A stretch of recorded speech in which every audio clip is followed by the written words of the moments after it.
Citoyens, citoyennes, c'est dans ce registre que Samuel Peter Schmidt s'adresse aujourd'hui à ses auditeurs. Généralement, il leur sert plutôt des « mes bien chers frères, bien chères sœurs ». Alors, est-ce une période électorale dans l'église évangélique de la Porte Ouverte? Bon, notons tout de même qu'il s'agit de citoyens du ciel. Alors, on va se faire rapidement une petite idée. Écoutons bien. Je ne te prie pas de les ôter du monde, mais de les préserver du mal. Ils ne sont pas du monde, comme moi je ne suis pas du monde. Ils ne sont pas du monde. Pourquoi dit-il ça? Parce que nous sommes citoyens du ciel. Nous sommes dans le monde, mais nous ne sommes plus du monde. Paul nous rappelle d'ailleurs que notre position spirituelle, eh bien, c'est assis ensemble dans les lieux célestes en Jésus-Christ. Éphésiens chapitre 2 verset 6, il dit « Il nous a ressuscités ensemble et nous a fait asseoir ensemble dans les lieux célestes en Jésus-Christ. » Ça, c'est ta position spirituelle. 1 Pierre 2, « Je vous exhorte comme étrangers et voyageurs sur la terre. » Voilà l'exhortation. Je vous exhorte comme étrangers et voyageurs sur la terre. Pourquoi? Encore une fois, parce que vous êtes déjà citoyens du ciel. Et vous n'êtes finalement ici que de passage.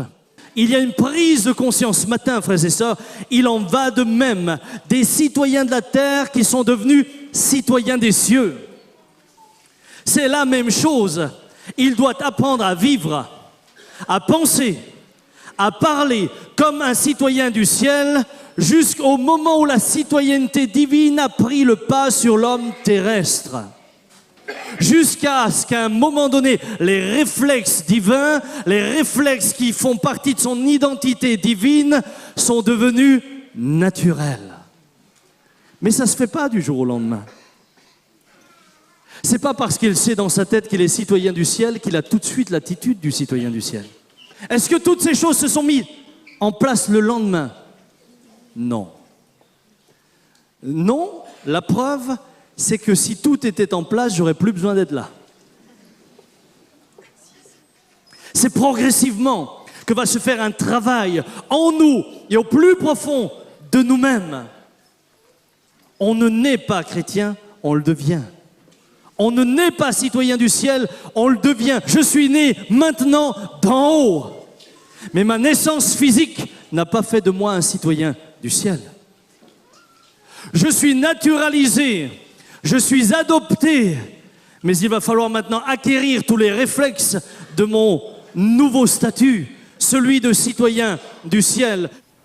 Samuel Peter Schmidt, bonjour. Bonjour. Alors, je fonce droit dans le sujet.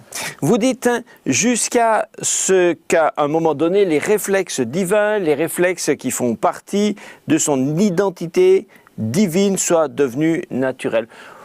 Pour un profane, c'est un peu difficile à décrypter quand même. Comment est-ce qu'on peut être assis dans le ciel ? Eh bien écoutez, la Bible est claire. Lorsque nous venons à Christ, l'apôtre Paul dit que nous devenons une nouvelle créature. À partir de ce moment-là, nous sommes avec Christ assis dans les lieux célestes, puisque nous ne faisons qu'un avec lui.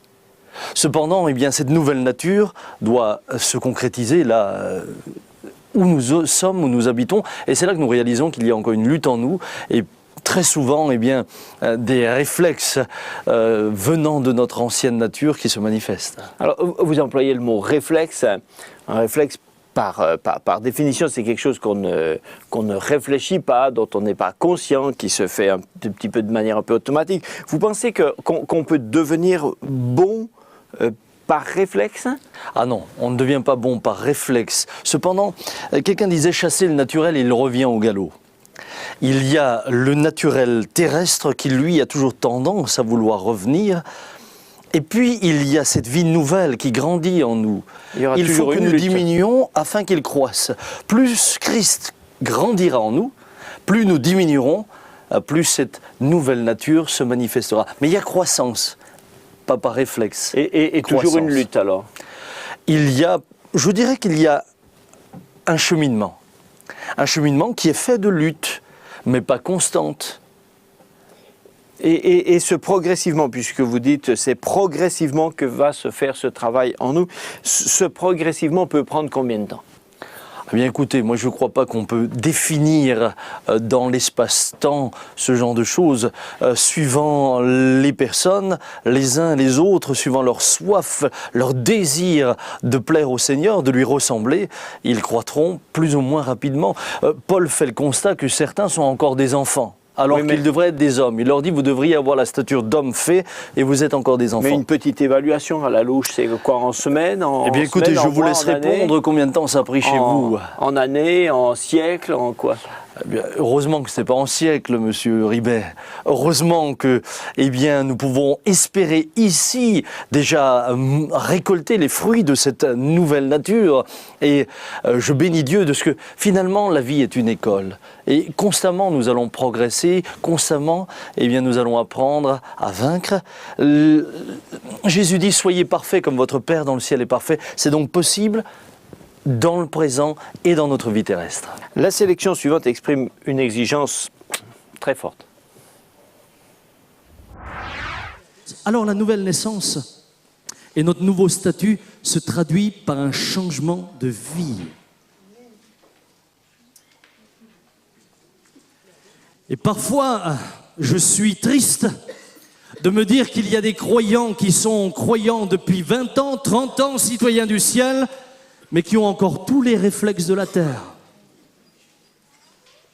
Hello. C'est pas le nombre d'années qui fera la qualité de ce que vous êtes. C'est la prise de conscience et l'œuvre du Saint-Esprit en vous qui vous transformera. Regardez ce que Jean dit. Or, vous le savez, Jésus apparut pour ôter les péchés du monde et il n'y a point en lui de péché. Quiconque demeure en lui ne pêche point. Ça, c'est le citoyen du ciel.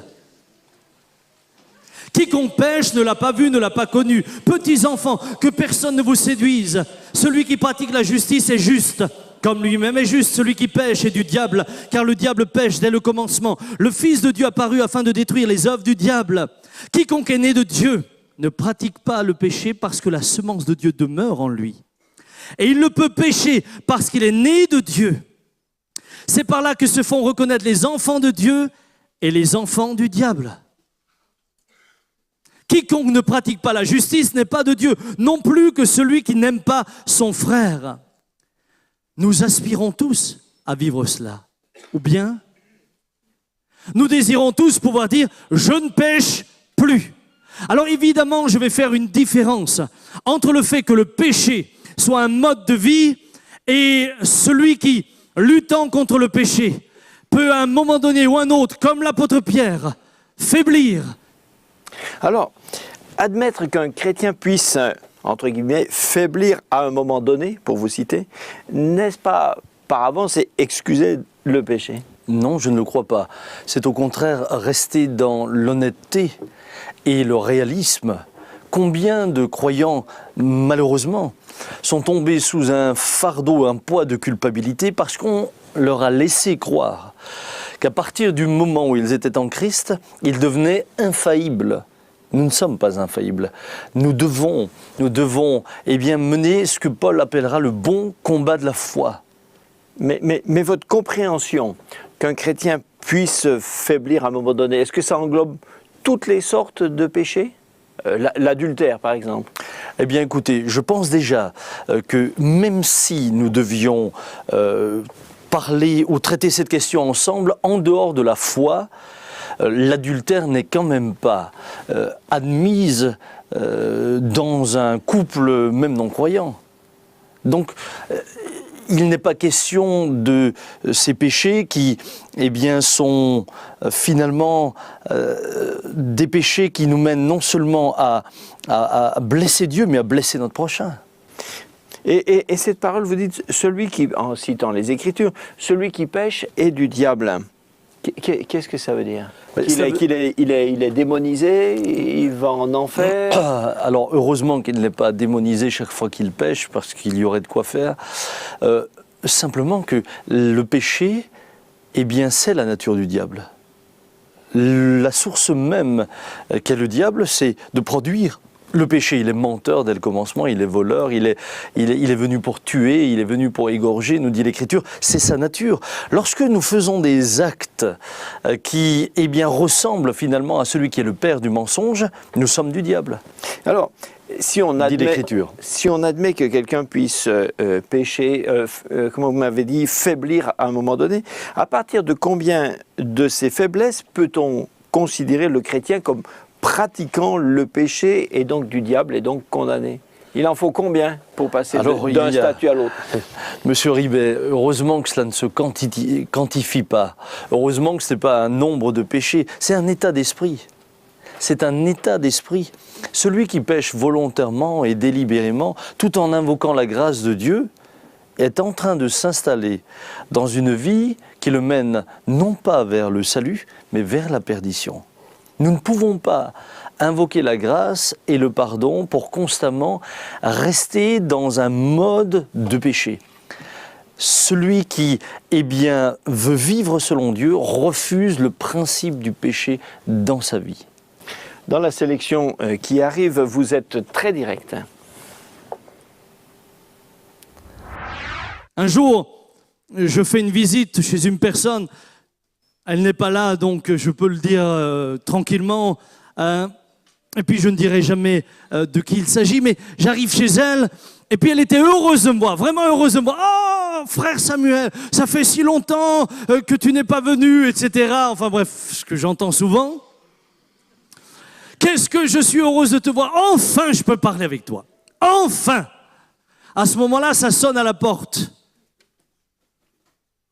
C'était un représentant de je ne sais plus quoi.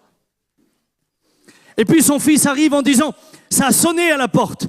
Elle lui dit, va dire que je ne suis pas là.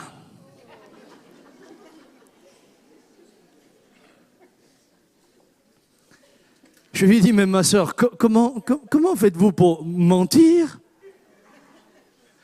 Elle dit, mais c'est pas vraiment un mensonge. Je suis pas là pour lui maintenant. J'ai dit, oui, mais c'est pas ce que vous lui avez dit. Vous avez dit que vous n'êtes pas là. Alors vous estimez qu'il s'agit là d'un mensonge. Mais cette dame n'a trompé personne. Est-ce que c'est pas simplement une manière culturellement polie de décliner son offre? Non, pour moi c'est un mensonge. Elle aurait pu décliner l'offre de la manière suivante.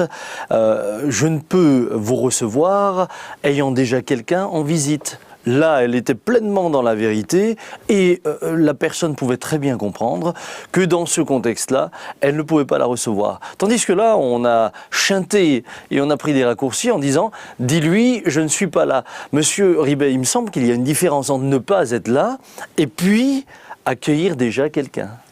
Mais est-ce que c'est pas charitable de ne pas toujours tout dire? Par exemple, vous avez un ami qui vous demande « Tiens, comment trouves-tu mon nouveau costume ?»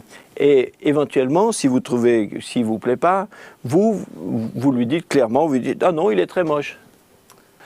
Non, je lui dirais clairement « Écoute, moi personnellement, il ne me plaît pas. » C'est personnel. Mais c'est pas tout après à les fait goûts la et les vérité. couleurs se discutent. Ce que vous trouvez, c'est qu'il est très moche. Non, il ne me plaît pas. Il ne me plaît pas. Vous allez l'exprimer par il est très moche, moi il ne me plaît pas. La conclusion sera la même. Et comment cette femme a pris votre reproche? Ah bien, elle s'est remise en question. Elle s'est remise en question, elle dit c'est vrai, voilà, elle s'est remise en question. Je ne sais plus exactement quelle a été sa réaction exacte, mais je sais que ça m'a permis en tout cas de démarrer sur la mise en évidence que nous pouvions nous permettre parfois des, comment dirais-je, de pieux mensonges. Hein, on va les appeler comme ça. On aime ça, le pieux mensonge.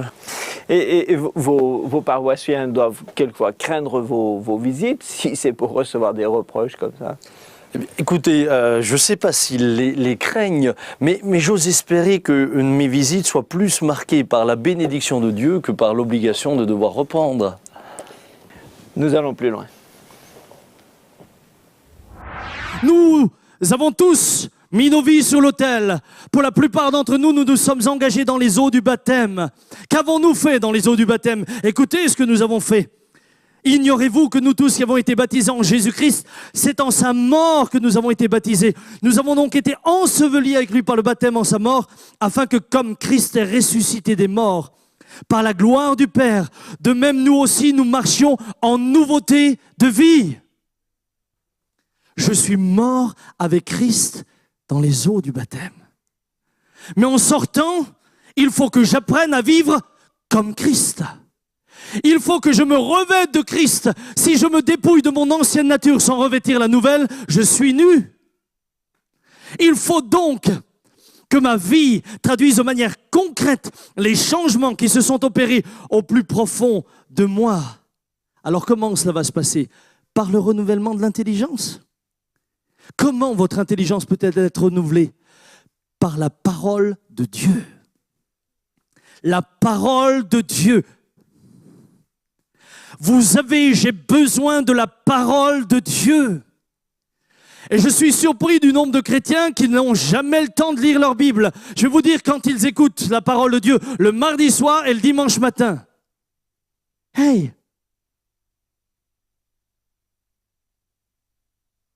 Comment voulez-vous être transformé si vous ne savez même pas en quoi consiste votre transformation?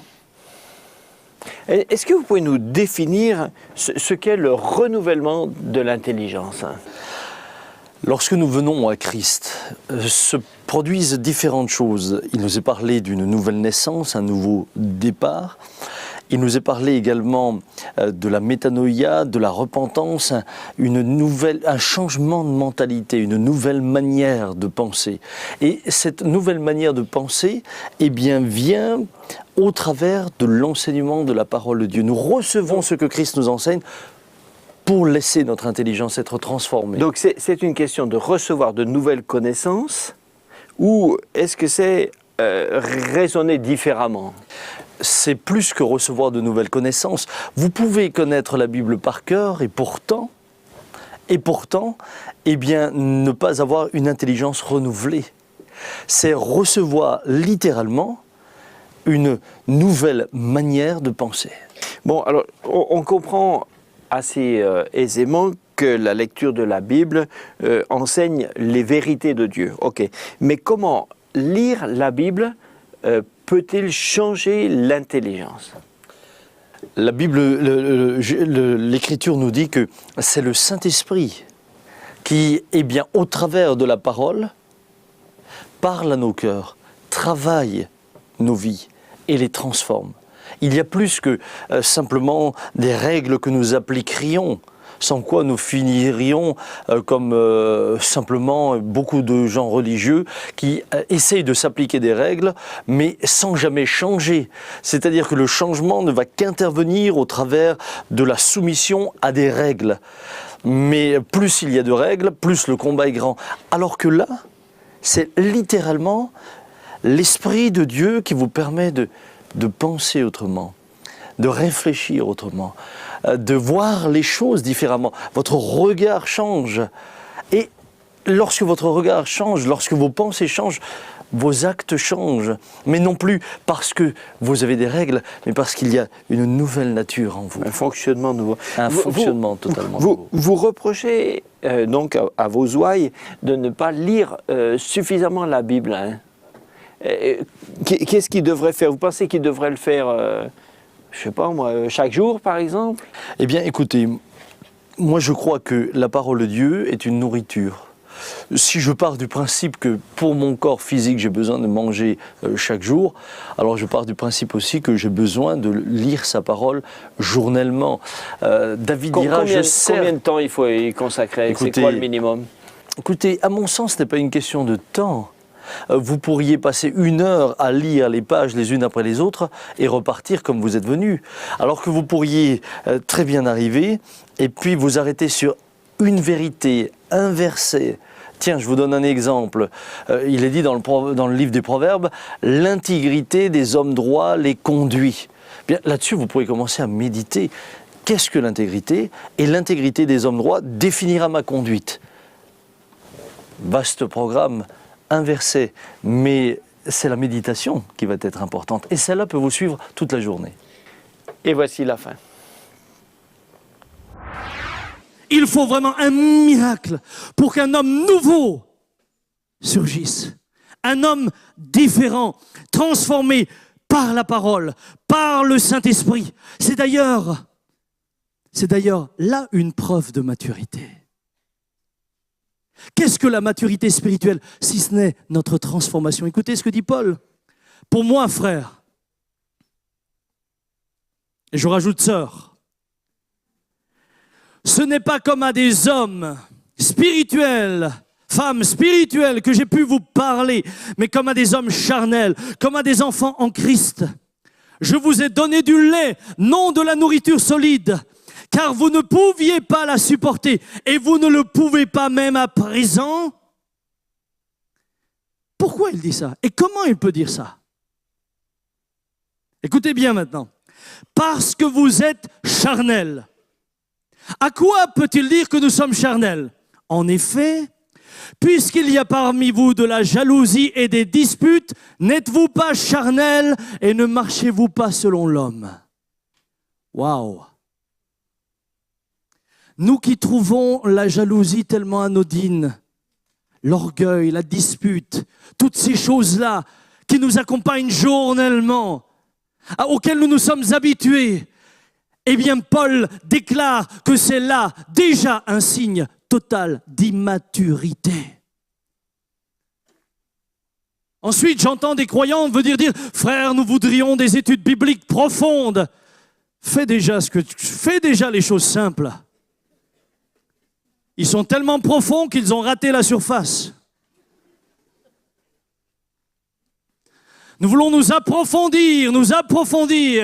Pendant ce temps, ils sont jaloux, ils se vexent pour la moindre chose. Qu'est-ce que tu m'as dit? Tu m'as dit ça? Ah, tu m'as dit ça? Ah bon? Ah bah tu me verras plus dans ton église. Terminé. Ça a l'air grave. Je vous ai donné du lait et non de la nourriture solide, dit Saint Paul. En quoi consiste l'un et l'autre, ce lait et cette nourriture solide? Est-ce que vous avez des exemples? Eh bien, le lait consiste à l'ABC. Regardez, lorsque vous enseignez un enfant à l'école, vous lui donnez d'abord l'ABC pour qu'il puisse aller plus loin. Mais s'il n'a pas l'ABC, s'il ne commence pas par les premiers pas... Mais par rapport à la Bible? La même chose, si nous ne comprenons pas que nous devons d'abord commencer à vivre et à mettre en pratique ce que l'Écriture dit, que nous sert-il de chercher ensuite plus loin, par exemple, la vie de l'esprit, l'exercice des dons spirituels, que nous sert-il ensuite d'être ça serait dans la catégorie de la nourriture solide? Ça va au-delà, la nourriture solide. Pour moi, la nourriture solide nous mène à cette sainteté dans laquelle nous ne sommes plus dans ce genre de discours. Dans lequel, ce qui est important, c'est que Christ soit adoré au travers de nos vies, c'est que Christ soit glorifié journellement. Alors vous parlez aussi des chrétiens charnels, ceux qui sont dans la chair. Qu'est-ce que c'est qu'un chrétien charnel? Parce que j'imagine quand même qu'aucun des membres de votre Église n'est encore devenu un pur esprit. Hein? Nous sommes bien sûr incarnés dans la chair, évidemment. Qu'est-ce qu'un chrétien charnel? Eh bien, c'est un chrétien qui, d'abord, porte le nom de chrétien, mais qui vit selon les principes de la chair, qui finalement laisse dicter sa conduite, ses intérêts, ses objectifs uniquement par les intérêts du corps, par les plaisirs de la terre, et dont finalement l'aspect spirituel n'est que peu important. Il viendra à l'église, parfois on ne sait pas si c'est pour se donner bonne conscience ou pour réellement suivre Dieu, mais ce qui est plus important et ce qui prime avant tout, c'est de jouir des bienfaits de la vie. Samuel Peter Schmidt, merci d'avoir répondu à notre question sur ce plateau. Nous donnons donc rendez-vous à nos chers téléspectateurs pour un prochain dossier de Entre vous et nous. Merci de votre fidélité. À bientôt. Ton amour est là. Chantons Alléluia. Alléluia,